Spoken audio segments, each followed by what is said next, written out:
Good morning po muli. Yeah. Hallelujah. Alam po ninyo, sa umaga pong ito, pag kayo po ay, wala namang mga tao ngayon na walang Facebook. Bubuti nga, ano tayo ngayon, nakapula ang ating wifi. Ibig sabihin, mula sa bahay, dito. Kaya si Pastora, nangyayari po sa mga kapag-vlog mga ngayon ng kanyang parako. By the way, muli ng Panginoon. Ngayon po ay, baka mamaya meron na yan. Meron po nakikita sa Facebook ng mga taong dati hindi sikat, ngayon sikat. At sa kanilang kasikatan, naranasan po nilang tumulong, naranasan po nilang mamudbud ng salapi sa mga taong nangailangan. Pero nung sila naghirap, doon sa kanyang mga tinulungan, wala sa kanyang tulong. Kaya ngayon, nang makabalik po siya sa tugatog ng tagumpay, nagsasabi po siya na kailangan mahalin ninyo ang inyong sarili. Huwag kayong tumulong ng basta-basta at huwag nang ubusin dahil walang ibang magmamahal sa inyo ng iba kundi ang inyong sarili. Maraming artistang gano'n, nakakarami po gano'n. So pag pinasa po mabuti ang kanilang experience, tama din naman din na kailangan din talagang balanse ang ating buhay, tulong. Siguro, tinutulungan yung tumulong ng bandang huli, sila pa naging masama. Pag may gano'n, tinulungan mo na, bandang huli, ikaw pa yung may error. Alam po nyo, totoo yan sa mga hindi mananampalataya. Pero kung tanungin natin ang prinsipyo ng salita ng Diyos, marami tayong mababasa na kapag kayo isang mananampalataya, isang alagad ng Panginoon, talagang i-bless ka. Alam po niyo, sa talatang binasa po natin, maganda po ito eh. Kasi po ito, experience po ito ng mga lingkod ng Diyos at ng mga hindi pa lingkod ng Diyos. Halimbawa, si Cornelio, ang bida po dito ay si Cornelio. Yung binasa natin ni Aling kanina sa Gawa chapter 10 verse 4. Sabi nga po dito sa Tagalog, sa binasa po niya na nasiyahan ang Diyos sa mga ginagawa ni Cornelio na pagtulong sa kanyang yung commitment po niya sa prayer. Alam po ninyo, si Cornelio po ay meron din po siyang pinaniniwalaang religion as bilang isang Roman citizen. Alam naman natin ang Roma ay maraming pinaniniwalaan po sa Diyos. Alam po niyo sila po yung embedded po ng Greek mythology. Ibig sabihin, maraming Diyos kasi ang Greek mythology. Si Hercules, si Zeus, Artemis, lahat ng mga Diyos na Olympus, yun ang kanilang pinaniniwalaan. So, naman yan, nakikita natin na si Cornelio ay dedicated po siya sa prayer. Pagdating sa pananalangin, meron po siyang time talaga na every 3 o'clock of the afternoon, siya po ay nagpipray. No, si Cornelio ay hindi Hudyo. Wala po siyang alam sa salita ng Diyos. So, ibig sabihin, hindi po siya ligtas. Pero meron po siyang religion na pininiwalaan. Lahat naman ng mga religion ngayon, nagtuturo ng kabutihan. Amen. Nagtuturo ng pagiging mabuti. So kaya ngayon, nalilito ang mga tao saan pupunta. Kung paano maliligtas. Sapagkat lahat ng religion ngayon, ay kaya nga nag-religion para kayo mapabuti. Yun po ang pagpapaminduro ng mga tao sa religion. Na dyan, pag nandyan ako, mapapabuti ko dyan. Magandang disiplina dyan. Oo, maganda po siya. Hindi masama po talaga yun. Even si Cornelio, mayroon po siyang ganun. Sa kabilang dako, gusto ko pong bigay sa inyo ang sinasabi ng Bible sa mga aklat ng mga hari. Kung nabasa nyo na po yun, nung itinutuwid ng Diyos ang isang hari na hindi sumunod sa kanyang kalooban. Ang sabi ng Diyos, sabi niya, tingnan mo, malari, ang Diyos ay nagmamasid. Sabi ng propeta, nagmamasid ang Diyos sa langit upang tingnan kung sino ang susunod sa kanyang kalooban. At ang sa karugtong talata, upang siya ay pagpalain ng Diyos sa kanyang ginagawa. So, ibig sabihin, ang mata ng Diyos nakatingin sa lupa, sa lahat ng tao, at nagmamasid ano man ang kanyang katatayuan sa buhay. Kay Hudyo siya, o kung ngayon, bigla siyang mananampalataya o isang disciple, o hindi disciple, alam ng Diyos yun. Yung motibo ng puso. Makita natin si Cornelio, hindi mananampalataya, hindi siya disciples, lalong hindi po siya Hudyo, walang alam sa utusan ng Diyos, and yet, nung siya po ay from Roma, siya po ay naitalaga bilang sundalo ng isang batalyon na nakatalaga sa Caesarea. Pagdating niya po doon, siyempre po dahil relihiyoso pong tao, likas sa mga relihiyosong matulungin at mapanalanginin. Di po ba, yung pinanggalingan nating Katoliko, mapanalanginin. Di ba, tinuturo ng mga tao ng Panginoong Maria na di ba, mapanalangin pa, Panginoong Maria na naging Panginoong Maria na naging ginang ka na pala, ng tamang kapanalangin. So makikita po natin, may panalangin. Even lahat ng religion, meron pong maraming panalangin. And then si Cornelio po ay dedicated sa prayer. At ang sabi, siya po ay matulungin sa mga mahihirap. Isa po siyang kapitan, isa po siyang battalion leader, may kaya, siyempre mga tauhan, at lagi po niyang ginagawa po yun. At ang sabi ng Diyos, nagpadala ang Diyos ng anghel, at siya po ay kinausap. Kaya nga dito po sa verse 4, makikita natin, Cornelius started at him in terror. Ibig sabihin, grabe pong takot niya na may biglang sumulpot na nakaputing damit sa kanyang harapan na never pa po niyang na-experience kahit kailan mula sa kanyang pagkabata na mayroong isang, hindi po sinabi dito may pakpak, basta anghel. May dumating na anghel na lumaan sa kanyang harapan, lumitaw at nakatayo at nakasisilang liwanag. At ang sabi dito sa NIV version, si Cornelius ay started him in terror. Ibig sabihin, pag sinabing terror, ibig sabihin, grabing takot. Sabi niya lang ni Nicodemo, what is it, sir? Ano po yun, Panginoon? Sabi niya. Then he asked the angel, and the angel replied, ang sagot ng anghel, your prayers in gifts to the poor have been received by God as an offering. So kahit hindi kabilang sa mga alagad ng Panginoon, kahit hindi Hudyo, kahit hindi kabilang sa mga ligtas, kung ang kanyang ginagawa ay ayon sa kalooban ng Diyos, tinutugon ng Diyos. Sabi ng Panginoon sa mga hari, ang Diyos ay nagmamasid sa langit at tinitingnan niya ang taong bayan, ang mga tao sa lupa, pinamasdan niya kung sino ang susunod sa kanyang kalooban. Napansin po ninyo, si Cornelio ay hindi kabilang sa ligtas na tao. Hindi po siya citizens of heaven. Dahil ang paraan ng pagiging mamamay ng langit ay ang tao ay tumanggap sa Panginoong Hesus sa pamamagitan ng pananampalataya as personal Savior, Lord and Savior. Yung po nakalagay sa Bible. It is by grace, not by God, not by works. Pero makikita natin, kapag ang tao ay matuwid, kahit hindi mananampalataya at gumagawa ng tama ayon sa salita ng Diyos, tinutugon ng Diyos. At dahil sa mabubuting gawa ni Cornelius, alam natin na ang tao hindi naliligtas sa pamamagitan ng mabubuting gawa. Because ang sabi ng Ephesians chapter 2, salvation is not by work. It is by grace of God. Ito yung sa pamamagitan ng biyaya ng Diyos, yung pananampalataya. Kaya ng biyaya tatanggapin mo lang sa Jesus, ikilalanin mo siya, wala kang magawing mabuti para maligtas. Pero, yung kabutihang ginagawa, yung dedication ni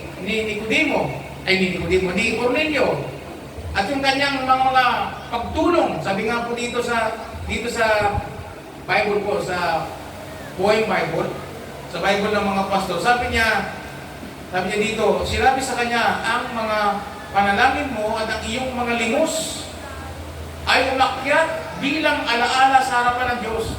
Memorable. So yun daw kung ginagawang panalangin ni Nicodemo, ay ni Cornelio, Cornelio, at yung kanyang ginagawang mga paglimos, sabi na sa paglimos. Sa atin kasi pag sinabing limos, patay ang pinupuntahan. Yung salitang limos, benevolence, sabi benevolence, pagtulong, yun. Yung ginagawa mo mga pagtulong, ang sabi dyan ay umakyat sa langit at naging alaala sa Diyos. Kaya nga ang Diyos nagpadala ng anghel para maligtas si Cornelio. Kasi si Cornelio, hindi pa siya ligtas, pero ang ginagawa po niya, pangligtas. Nakuha niyo ko? Hindi po siya ligtas, hindi pa po siya mamamayan ng langit. Pero ang kanyang ginagawa, pangmamamayan ng langit. Kaysa yung mga sinasabing mamamayan daw ng langit sa lupa, pero ang kanilang gawa, hindi pang mamamayan ng langit. Magkaiba yun.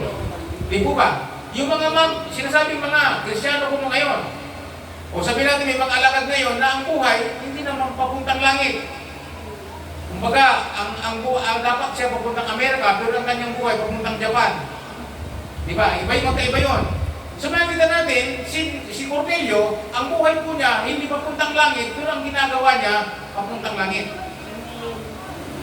Kaya ang Diyos, ng aksyon, at ang sabi po doon, nagpadala siya ng angel, at ang anghel na to, ang nagsabi sa kanya, na your prayers and your limos, sabi, yung binikulit mong ginagawa, ay naging, ano sabi dito? Alaala. Sabi alaala. Sabi alaala. Nag-iwan ng alaala sa puso ng Diyos. Kaya ang sabi ng anghel, ito na, para talagang maligtas ka, dahil ang ginagawa mo pangligtas, nagustuhan ng Diyos, kaya magpasuko ka sa Jopa, ipakuha mo ang nagngangalang, ipasundo mo ang nagngangalang Simon na tinatawag na Pedro, at papuntahin mo sa inyo. Dahil siya ang magsasabi kung paano ka maliligtas. Andiyan pa kayo mga kapatid. Ganyang kabait ang Diyos. Nalampakan natin ang Panginoon. Kung nakita po ninyo, ang kaligtasan hindi sa pamumuti ng gawa. Pero kung mga hindi mananampalataya na maayos ang pamumuhay, iliniligtas ng Diyos. Isipin po ninyo si Apostol Pablo, dating Saulo. Kinig kayo mabuti. Si Saulo, sa kanyang pagkaunawa, tama ang kanyang ginagawa. Ang iniisip niya, mali ang pananampalatayang Kristiyano o ng Kristiyano ng daan ng Panginoong Jesucristo, ito ay kulto at sa paningin niya, tama ang relihiyon ng mga Hudyo, ang mga Parisiyo. Tama ang kanyang, kasi po siya, scholar po siya eh. Parisiyo siya. Kung sa kutusan, mautuldok, alam niya, masigasig siya sa lahat ng mga Parisiyo. Sabi nga niya na sa kanyang pagtatanggol, nung siya po ay mananampalataya na at isa ng apostol at nagtatanggol laban sa mga, hindi siya eh, sa Jerusalem. Nung siya po ay nagtatanggol sa harapan ng Haring Berni o ng Gobernador na Pisto, sinabi niya po yun. Kung sa pagsigasig, walang may pipinta sa akin. Alam niya ng mga punong pare, sabi niya, kumuha pa ako sa kanila ng warrant of arrest upang lahat ng sumusunod sa daan ng Panginoon ay aking mahuli at may papatay. Eh, alam nila yan. Sabi ganun. So sabi ni Pablo, walang pipinta sa akin. So from the start, si Saulo, sa tingin niya, tama. Pero nung bandang muli, nung nasa Damascus, tinwin siya ng Panginoon. Kasi, yung ginagawa ni Pablo, panligtas, pero yung buhay ni Pablo, hindi ligtas. Kaya ang Panginoon, personal na nagpakita sa kanya sa pamamagitan ng nakasisilo na liwanag. Kaya biglang nag-upside down ang mundo ng time na yun, nung si Pablo ay makakilala sa Panginoon. Kaya ang sabi ng Panginoon, okay. Sabi niya, pumunta ka, tumuloy ka sa Damascus, ang sabi ng Panginoong Jesus, at doon, papupuntahan kita ng tao, mag-i-disciple sa iyo, kung sino ako. Nagpakilala ang Panginoon sa kanya ng personal, pero mayroong mag-i-disciple sa kanya, ang pangalang Ananias. Tapos nga sa kanya eh. Matindi pala ito si Saulo ng paraw na yun, kinakatakutan ng mga mananampalataya. Eh, nagpapapatay ng mananampalataya eh. Inuna niya si Esteban. At kinakalagdag ang mga tao sa mga mahihay ng mga mananampalataya at pinagugulo at pinagugulo. Pero bandang muli ng mga kilala, siya naman ngayon ang pinapasok sa tiklis para makatakas lang. Amen? So makikita natin, ang Diyos ay nakamasid. Even sa panahon natin ngayon, kung sino ang gagawa ng kanyang kalooban. Kaya kung kayo matulungin, at isa ka ng mananampalataya, mag-usap tayo, hindi. Panalangin natin yung mga taong, tulad ako, meron ako nang ako'y nasa Silang Cavite nagtatrabaho sa Decor Design Company bilang isang wood carver. Pagsakay ko ng bus, yung bus na crow, na aircon, may pumasok. Ang galing magturo, ang galing mag-preach. Nararamdaman ko sa kanya na ang kanyang preaching, totoo siya. Member po siya ng Corpats. Ang galing niya mag-preach. Ang problema lang sa kanya, nangihingi siya ng pera. Nararamdaman ko na sa kanya, tunay ang kanyang pananampalataya, tunay ang kanyang paniniwala. Kaya nanalangin din ako sa Panginoong Jesus. Lubin po ninyo ng taong ito maitama ng linyada ng pananampalataya. Alisin po niya siya sa Corpats. So naniniwala ako na yung panalangin po yun, nangyari yun. Sana kayo yung tao yun, pastor na yun ang tamang linyada natin ng pananampalataya. Kasi nararamdaman ko, tama po siya eh. Hindi po ako tumayo para sansalain siya. Tumayo po ako sa isang gilid at nanalangin. Tumayo po ako sa bus at nanalangin para sa kanya na hindi niya naririnig. So ngayon, makita po ninyo ngayon, may mga mararamdaman tayo ng mga tao. Kaya nga po ako ngayon, dyan sa labas, kung kayo lumalabas, nung makita po po itong salita ng Diyos, hindi po ko namimili ng tutulungan kapag humingi ng tulong. Pag may bata humingi ng tulong, isa nga may bata dyan sa jeeper, may batang humingi ng pera, kuya, humingi ng pera, pambili ng pagkain.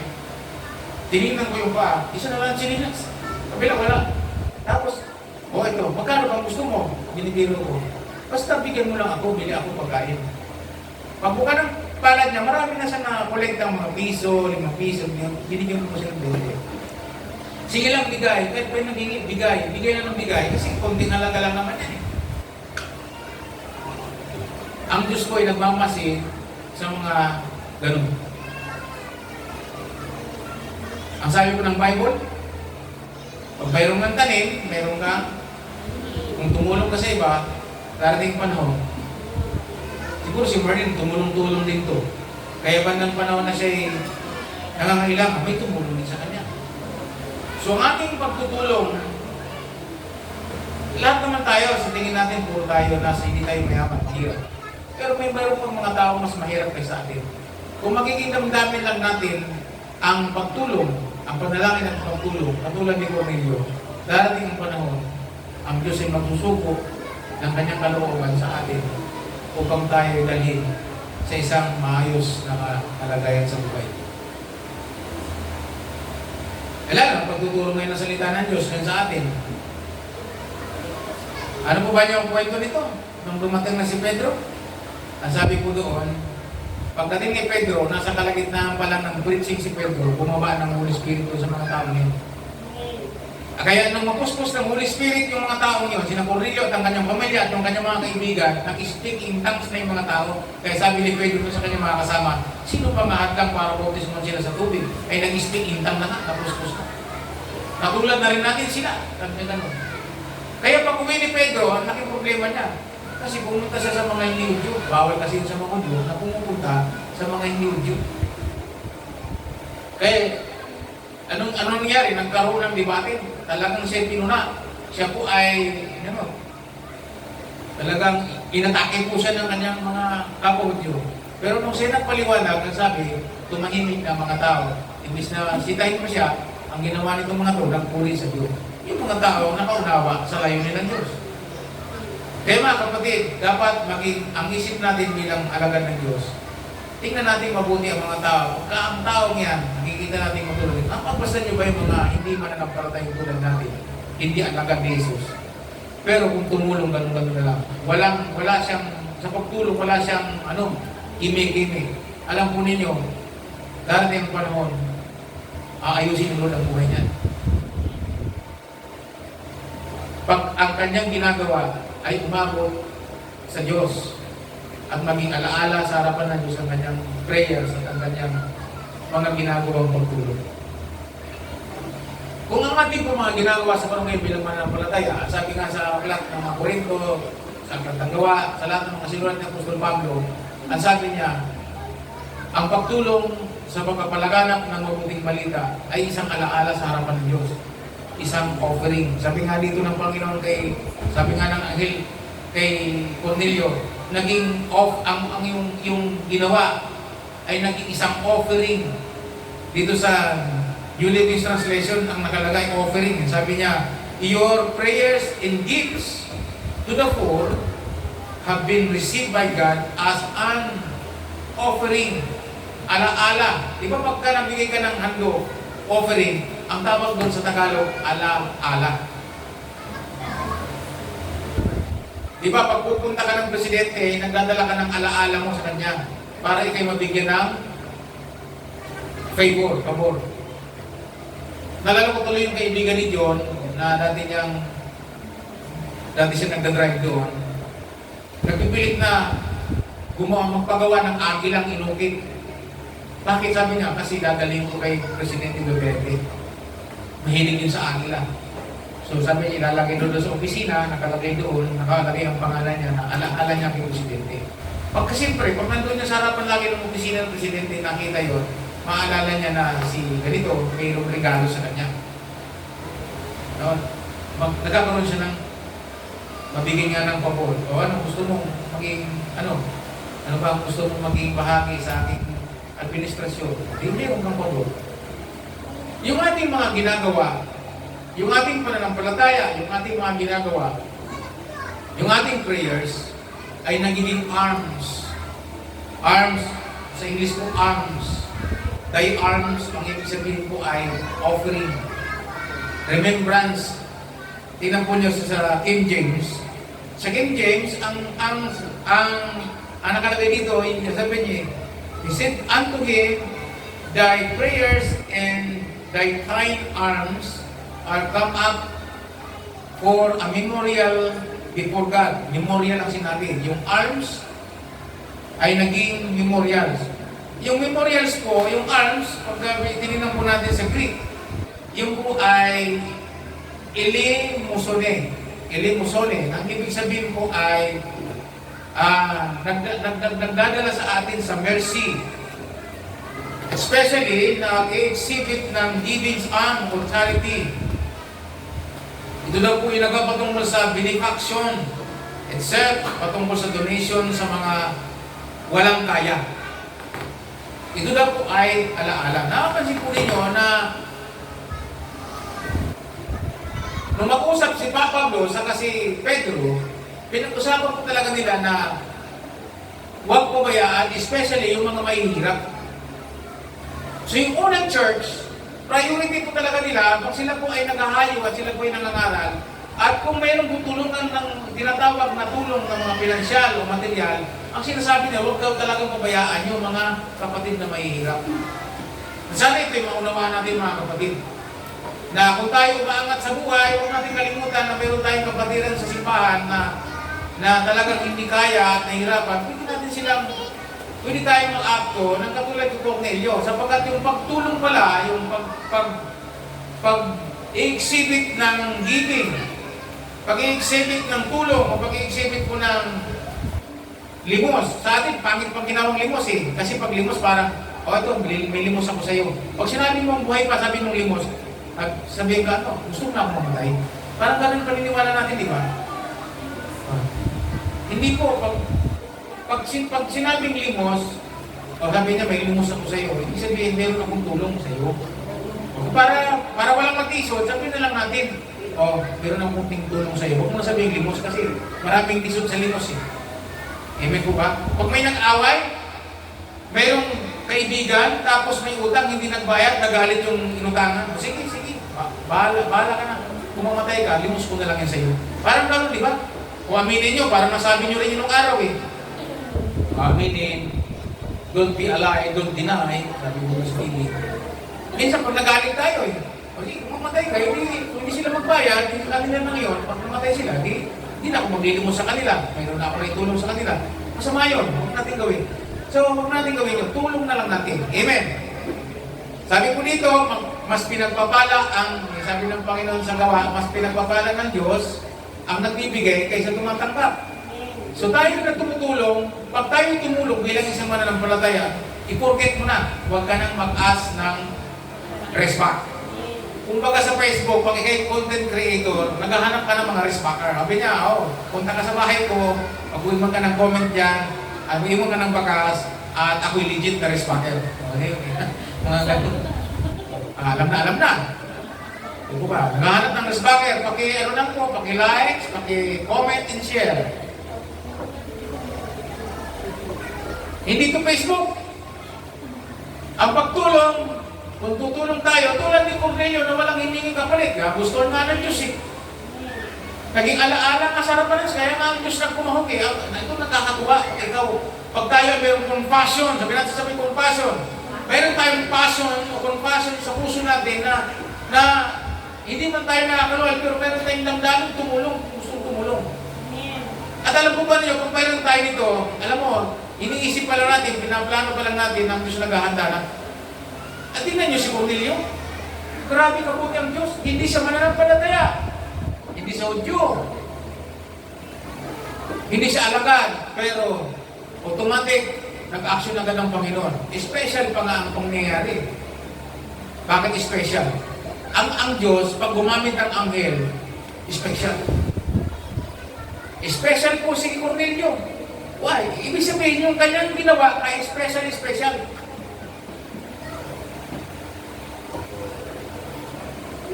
So kung tayo po ay lalo po ngayon, okay, meron ako ditong, lalo na po yung mga sa gawain ng Panginoon. Meron tayong pupunta sa seminar. Marami to. Yung po mga hindi pupunta ng seminar, pwede kayo makatulong doon sa gusto pupunta ng seminar. Amen. Ngayon gusto kong malaman po ninyo, ipunin ko ito dito. Kasi sabi dito, mas dapat daw po tayong tumulong para sa gawain ng Diyos. Yung kung sa labas na hindi mananampalataya, extra na lang yun. Nating pagtulong. Nandiyan po kayo mga kapatid. Nandiyan po ba kayo? So kung mayroong tutulungan sa labas na hindi mo ganong araw at nagkaroon ka ng damdamin, tumulong ka. At huwag ka nang humingi ng kung ano-ano pa.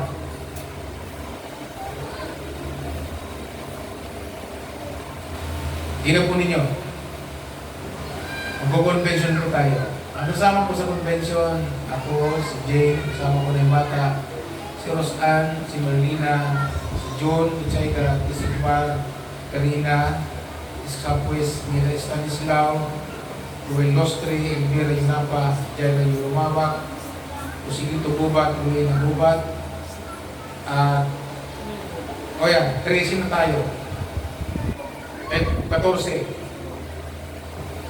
So, hindi ko muna pinasama yung ako ni Sister Karina kasi bawal daw. Anak ko lang pinasama kasi wala nang babantay. So, itong itong 14 na to, solve na to sa budget ng simbahan. Palapakan natin ng Panginoon. Ang iintindihin na lang ng mga kasama, yung pamasahe nila papunta doon sa anong resort siya? Hillside Resort. Okay. 2 araw doon natin matutulog. No! Sabi ko doon, magdala daw po kayo ng pangligo kasi may swimming pool. Libre. Babayan na lang daw kayo pag umako na kayo sa pool. Joke lang. So, yun po, magtutulog. At yung mga taga-Biskam daw, huwag uuwi kasi moment daw niya yun. Okay. Okay, ito yung gusto ko. Yung mga hindi makakasama, hindi na lang kayo makakasama, ano pa ang gagawin ninyo? Pwede kayo mag-sponsor. Ngayon, dahil lumiit po ang bayan, dati kung doon sa Hills, Ciudad Crista 36, dito po, 2,800. So, pwede po mag-gantay ng sponsorship para itong mga kapatid po natin, mapupunta natin sa seminar. Alam po nyo, ito yung isang klase ng offering para yung kapatid natin, mapapunta natin lumabog at matulungan siya sa kanyang 2 days na seminar. Alam po ba nyo dito sa church natin, ay learning ito eh. Mga mag-aaral tayo ng Panginoon na pwede tayong matuto. Kaya mamaya sa inyong learning, hindi pa ako nagsabi ng topic, di ba? Ngayon, kayo na maglagay ng topic. Kaya tayo mag-aaral, ang sermon na ito, pwedeng pagkakunan ng 1,000 topic. Kaya mamaya, may kanya-kanya kayong topic sa inyong learning. Bahala na kayong gumawa ng topic. Sinadya ko po talagang hindi ako magbigay ng topic. Kasi sa learning nyo, lalabas po ang tunay na paksa ng sermon natin. Okay. Amen po, handa po ba kayo? Tapos ganito po, sa December, starting na October, November, mag-i-start po tayo, pag natapos po yung, mag-i-start po tayo ngayong ipon para po sa ating Thanksgiving Day sa December. Thanksgiving and year-end celebration po natin. At magkaroon po tayo ng gift giving. Ang church po ay magkakaroon po tayo ng gift giving. So magbibigay po tayo ng ating kaya na perang pag-sponsor. Pagkasama-samahin po natin. At ang gagawin po natin ay bibili po natin ng mga goods. Bibilangin natin ang lahat ng family sa simbahan para pag-uwian po pagkatapos ng ating year-end Thanksgiving celebration, meron pa po silang bit-bit ng tawag natin. Kung tawagan natin ngayon ay dati mga pamasko. Lahat. Hindi na po yung rapol-rapol. Bawat isa uuwi may dala. Kasi Thanksgiving na. So yun po ang ating project ngayon. Bago mag-December, meron po tayong pambili. So ngayon, aatasan po natin yung mga elders natin na sila ang mamili. Tapos dapat bilang po lahat ng family at kung meron tayong mga invited, siyempre, kung papasobrahan natin, at least yung mga invited natin, uuwi po may dala-dala din. So yung tulong natin ay pwede pong maging alaala yan sa harapan ng Panginoon. So tinukoy ko kanina, yung ni Cornelio, naging successful po siya, gawa ng ang Diyos nagpadala ng anghel, at para siya po ay itama sa kanyang pananampalataya. Pakinggan niyong mabuti ang sinabi ko kanina. Dalawang bagay, ang mabubuting gawa ay hindi nakakapagligtas. Pero puring maging daan para maging ligtas. Andyan kayo, si Cornelio hindi ligtas, pero may mabubuting gawa. Itinama po ng Diyos para sa maligtas. Amen po ba? So ang tao, maliligtas lang sa pamamagitan ng pananampalataya. Kaya kung kayo po, alam nyo, ang tao ito mabuti. Alam nyo itong tao matuwid, alam tao ito matulungin. Tama po siya rin siya ng salita ng Diyos. Pali mo, tanggapin si Jesus, di naligtas sa pamamagitan ng mabuting gawa. Ginamit ka ng Panginoon. Kaya mahalaga po na tayo itong lahat ay nauunawaan natin ang mga bagay na ating pinanapanalayahan. So sa oras po ito, yan po ang gusto kong i-deliver sa bawat isa atin. Meron po tayong mga gawain na dapat ma-prioritize natin. Sabi nga ni Rosa kanina, maging top priority yung paggawa ng alagad. Ang nabanggit ko niya kanina sa learning, sa remindings ay ang paggawa talaga ng alagad ay top priority. Alam po ba ninyo na yung pupunta natin sa seminar ay paraan para ma-disciple, managdagan ang kalabon sa pagiging disciple. Kasi topic po nila ay deep disciple, mentoring the heart. Ang ganda. So kaya po paalala ko po mamaya, yung pong, kasi pagka lagi na lang tayong paalala, magme-message po ako sa GC, pwede na po si Marlene gumawa ng conversation sa GC ng disciples, saka sa family ng PMC Basecamp sa GC, para i-transact na agad yung mga gustong magpa-t-shirt. Dalawang po na lang pong natitira. Yung natitirang ko September, tapos October na. Kung sino-sino po ang magpapa-t-shirt, para po sa hapon po ng linggo ng October, meron na po kayong usuktin. Amen po ba? So maganda, magsasabi si Martin kung magkano yan. Sa GC nila, kaya kasi mamaya pag nag-usap tayo, may learnings, mga kasagabal po yun. So sa GC po po sa magpalista, at plus, maganda po na kung magkano pang nasabihin. Okay po ba yun mga kapatid? Ito yung paalala lamang. Tapos ngayon, yung po ang aking, yung po ang aking sinasabi, once na gusto po natin gamitin ng Panginoon, alam po ba ninyo, galing sa PMC ang Fort Watts. Pero mahigpit po sila magturo. Ito, tira yung turo niya. Patay na po ang kanilang pinuno. Tinatawag po nilang apostol. Patay na. So, ilang buwan na lang mag-isip pa mayata. Sa kanila, ang aral nila, sinasabi po nila ganito. Meron tayong convention. Sabi nga no. Sinong sasama? Sabi nga. So, sabi niya, merong maraming isasama. Sabi niya, ano na ngayon? Hindi na nga kayo sasama. Ano pa ang may ambag ninyo? Kaya kung hindi ka sasama, at least yung pera mo kasama. Ganoon sila. Yung kapatid, pinsan ni Jane na nasa Qatar, pastor nila, pastor ng Fort Worth. Ganun po ang kanilang pamantayan. Sinasabi natin sila'y mali, pero ang kanilang ginagawa, ayos ang tama ang kanilang ginagawa. Ang prinsipyo tama. Kaya sa atin dito, hindi ka na nga sasama, wala ka pang iaambag para sa gawain ng Diyos. Ano lang gagawin natin? Ano lang ang ambag natin para sa karya ng Diyos? Kaya ako nga, halimbawa, hindi ako sasama, at least, mag-ipon ako ng kunting pera na may ambag ko, at least kung mayroong sasama, madagdagan na lang, sa seminar ko, mahanap natin yung seminar ko eh.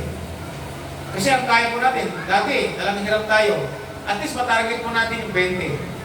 Nakaka-challenge po, tingnan mo nyo, AMC Grace, dahil sila'y na-challenge, nahuhuk. Alam po niyo kung saan sila na-challenge? Saan sila natuto? Natuto po sila sa mga naririnig po nilang pagtuturo. At minsan, naka-challenge sila sa atin. Sabi nga ng pastor nila, challenge sila natin. Dito sa church nyo, 4 ang pagbibigay. Sa amin, 2 lang. Tayo sinoffer na sa kanila. Sa atin, meron tayong tithes, offering, Project Hagay, dahil mayroon tayong proyektong papagawa ng simbahan. At meron tayong portion po the priest para po sa mga special luhan ni Pastora para sa mga tumatayo sa gawain. At gusto natin lahat ng tumatayo dito ay hindi maging thank you. Basahin po ng aklat ng yung mga Levita, yung mga pare. Basahin po ninyo sa aklat ni Nehemiah, sa Ezra. Basahin po ninyo. Lahat sila may supply galing sa templo. At supply na yun, saan galing? Galing po yun sa tithes and offering. Galing po yun sa mga first fruit. Galing po yun sa mga bukal na loob na pambibigay ng mga tao na iniimbak sa templo para ang mga pari at ang mga levista mabuhay. Nandiyan po ba kayo? Ika nga, sabi sa Corinto chapter 9, verse 17, hindi ako nagkakamali, devotion ko yan. At sabi niya, yung mga naturuan ng mga ngaral, sabi niya, dapat magbigay ng tulong doon sa nagtuturo. Sapagkat yun ang inuutos ng kasulatan. Inuutos ng Panginoon na ang mga ganito para sila mabuhay. So tingnan po ninyo, kailangan nating supplyan. Buti nga ngayon, nakikita ko, nabanggit ko lang ito dahil noong araw, hindi natin kaya. Sulisin tayo. Pero ngayon, pagdating po ng September, kailan pa tayo nagsimula na ng ipon natin ng 10,000? June? July ba? July, August, September. Ay hindi, June, July, August, September. September, meron tayong maliwanag na 40. So, 40,000 sapat sa 14 o 15 na delegates. 15 delegates times 2008. Sino ba galing sa calculator? Pasok po yun. Kaya po yung mga gustong sumama, mag-pray lang po kayo, mahalaga ito. Alam po ba niyo sa Baliti, ang sasama? Ang challenge po nila sa kanila, ganito, marami nag-sponsor sa kanila, makasama lang ng selda. Yung mga hindi sasama, mag-sponsor doon sa gustong sumama. Alam po niyo ang kailan nakalista? 20. Nung mag-meeting kami, alam po niyo, natulungan po yung meeting kasi online yung meeting. Habang nag-meeting, patutulogin yung bata, pinatulog. Hanggang sa natulog na rin ako, hindi ko nalaman kung ano nangyari sa meeting. Pambihirang meeting yan. Kaya mahirap din. Pag mating ka ng meeting, tapos nakahiga, wala. So makikita po nyo, ang sabi niya, 2-8 na lang. Sabi ko po rin ng Panginoon, ang pinalista ko muna 10, pero sabi ko, may dadagdag pa ako ng 5.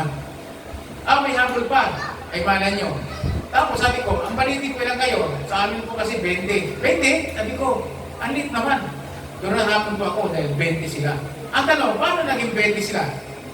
Kasi po, yung mga hindi sasama, nag-sponsor. Sabi niya, pag-sponsor. At po ako kay Rosjin, sabi ni Rosjin, tay, hindi man po kami makakasama sa seminar, pero ayon sa kaya namin, sabi niya nung linggo, mag-i-sponsor po kami yung kaya lang namin.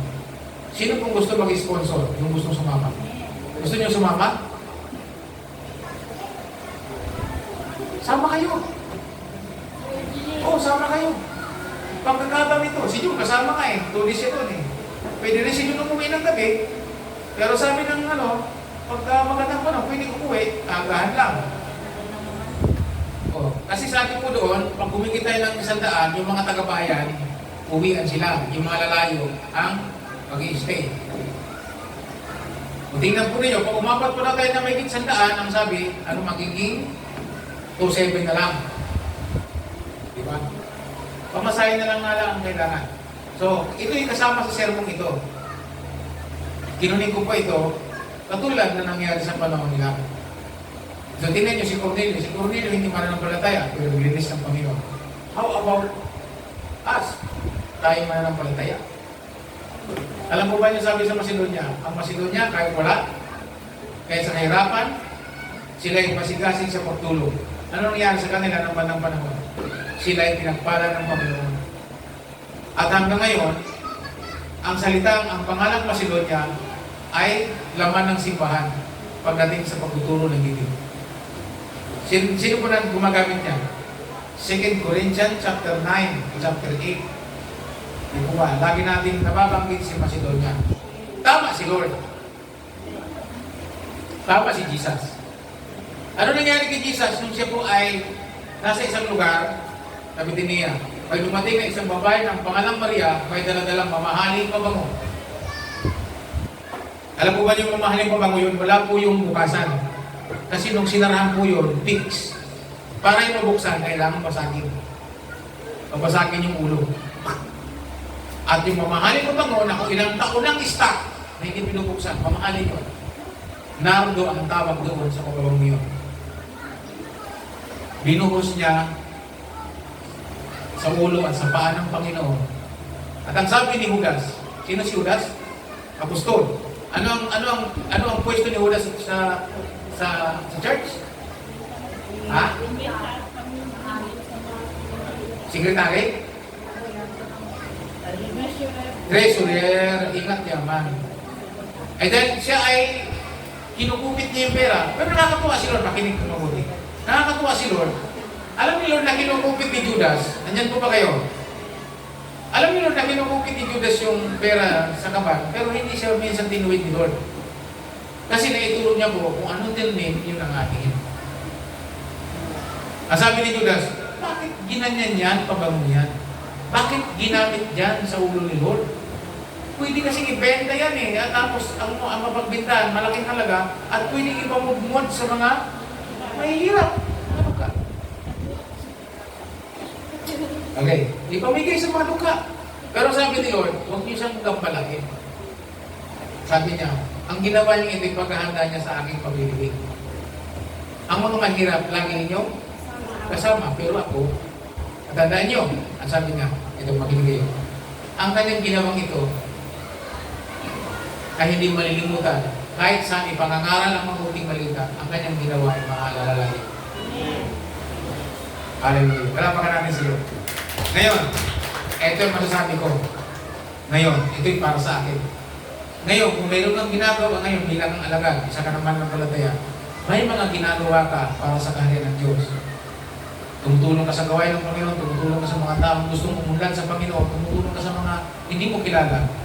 Iyang mga yan, ang sabi sa Biblia, alaala sa harapan ng Diyos. At kung mayroon kang alaala sa harapan ng Diyos, anong mayroon? Hindi ka kakalimutan ng Panginoon. Kasi mayroon kang alaala sa Kanya. Yung tanong, sabi mo sa katabi mo, mayroon ka bang nailagay na alaala sa langit ngayon?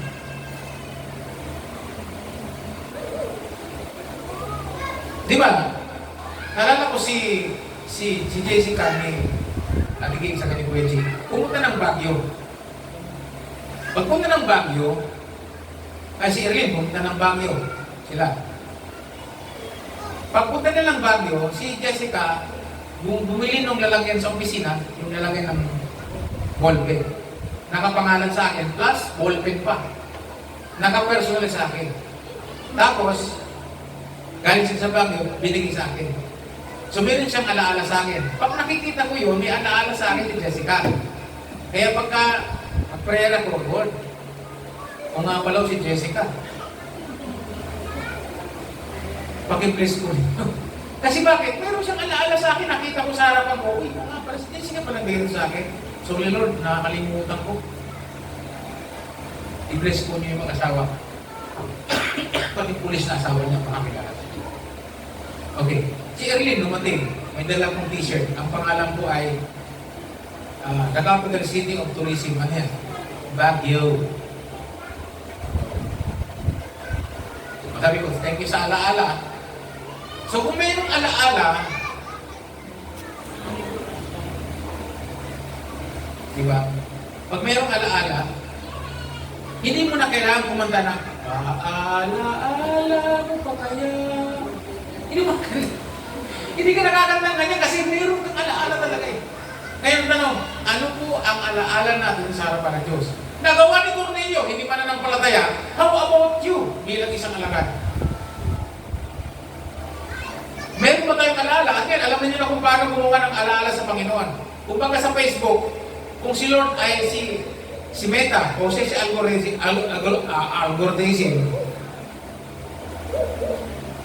mag-iwan tayo ng bakas. Oh, Facebook na Facebook. Kuha na natin ng bakas si Lord para, sabi niya, at ito matindi ha, kung si Facebook pumapalitos, si Lord matinding respbacker. Wow! Galing niya mag-respback. Re-respbackan ka talaga ni Lord. Tingnan mo si Cornelio, na-respbackan hindi. Na-respbackan, matindi pang dala. Warrior ng hilumating. Kinatakot. Minsan nga, ay ito matindi. Pag si Lord nag-respback sa atin, baka matakot pa tayo. Noon ano yun? Diba? Rumespback si Lord kay Cornelio eh. Blessing. Sabi niya, okay, masundo mo si Pedro para maranasan niyo ang Holy Spirit at maligtas talaga kayong tunay. Ngayon, ang tanong mga kapatid, ito na. Ano na ngayon? Tanong natin ang buhay natin ngayon. Musta? Bakit walang restback si Lord? Bakit naman po salitang restback? Kasi ang restback ginagamit lang. Oh. May nang agrabero sa labas. Tol, anong nangyari sa'yo? Binanatan ako doon. Restback ka natin. Sabi ng restback, balik. Balik ng iyong ginawa. Ayan. Hindi naman pala masamang restback. Okay. Sino ang gusto na si Lord ang respect nyo? Amen. Si Lord, nagre-respect talaga. Gagawin nila talaga yun. Kaya mga kapatid, bakas lang kay Lord. Bakasan nyo lang. Hindi sa baba. Saan? Palapakan natin. Okay. Pag mayroon ka nakikitang tutulungan, bakasan mo. Gusto ni Lord yun. Pag mayroon kang tao, wala kang pantulong, wala kang kaya, nakita mo, kailangan ng tulong, ipanalangin mo, bakas ninyo. Kung bagas sa Facebook, ganito yan eh. O kaya, comment. O kaya, pag wala kang kaya, mayroon may kaya, ang gawin mo, share mo. Mayroong may kulang noon, mayroong nangangailangan. Baka kaya mo, tulungan mo. Para matulungan yung tao na ginawa mo, nag-share ka lang. Ay, alam mo yung Facebook, nasa Bible lahat yan eh. Hindi lang natin naiintindihan. Kaya mga kapatid, umaga, yan po ang gagawin natin. So, anong gagawin po natin? Alam na natin kung paano maglagay ng alaala sa harapan ng Diyos. Prayer and anong kailangan daw po? Para magkaroon tayo ng alaala sa Panginoon, panalangin at pagtulong. So, magkaroon tayo ng passion. Una sa prayer, pangalawa, sa pagtulong. At ang Lord ay sasagot. Maalala ng Panginoon yun. So, good morning po sa inyo lahat. Sana po meron tayong natutulong ng umaga at mangyari po sa atin ang kalooban ng Panginoon sa ating mga ginagawa. Okay, sana po meron tayong natutunan at nasiyahan po kayo ngayon. So, okay, paalala ko po muli. Ang Diyos ay gagawin po niya, ibabalik niya po sa atin ang lahat ng ating mga ginawa. Kaya nang sabi ko po lagi sa Biblia, kasi nasabi ng Biblia, ano man ang ating tinanim, ating aalihin. Palapakan natin ang Panginoon. Okay, kung meron po kayo natutunan, ngayon po ay nahamon po kayo. Nag-suggest po ako sa inyo ng para sa gawin ng Panginoon sa seminar, sa iba pang matulong. Pero ito, maganda po ito. Okay, yung pong gusto pong isamang pamilya o ibang tao sa convention at gusto nyo i-sponsor po nyo sa pumasahe, i-sponsoran nyo na rin sa pagkain. Siyempre, amen po ba? Ang ibang nga dyan, pati damit, binabanatan pa. Para lang masama. Alam mo, pagdating ng araw, may bayad ng mga kilo dyan. Sa Sabi nga ng kawikaan, sino na nakabasa sa kawikaan? Ang pagtulong daw po sa nangangailangan o sa may hirap ay parang pagpapautang sa Panginoon. Hindi naman ang kawikaan, ano sabi niya? Si Lord ang may-ari ng lahat ng bagay, pero kung ikaw ay nagtutulong sa mga may hirap o sa mga kailangan, parang nagpapautang ka sa Panginoon. At ang Diyos ang magbabayad. Tingnan nyo, re-respect agad si Lord. Nakakatuwa po ito eh. Okay, sino ang gusto ng respect ng Panginoon? Ng balik ng Panginoon?